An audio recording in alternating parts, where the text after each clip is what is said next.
Nagdadasal ka ba? What is prayer? Ano bang ibig sabihin ng dasal? Prayer means telling God everything that you need. Tama po ito.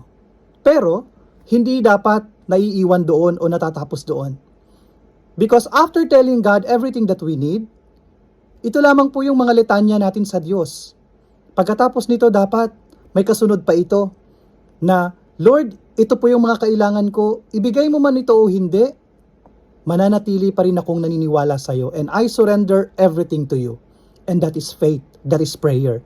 Na kapag humihiling tayo sa Diyos, na nagdarasal tayo sa Diyos, at may kasamang pananampalataya.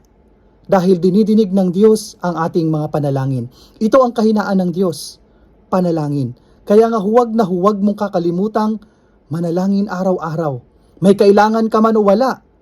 Dahil maraming mga tao, nakakaalala lang sa Diyos kapag ka may kailangan. Pero kapag ka masaya ang buhay, kapag sagana ang buhay, hindi nakakaalala ng Diyos. Kaya nga po ang daming hindi nagsisimba. Dahil nagsisimba lang kapag ka may problema, nagdarasal lang pag may bagyo, nagdarasal lang pag may lindol. Pero kapag masaya ang buhay, puro party-party, hindi makasimba dahil hindi naaalala ang Diyos. Prayer is telling God everything that you need because we all need God in our life.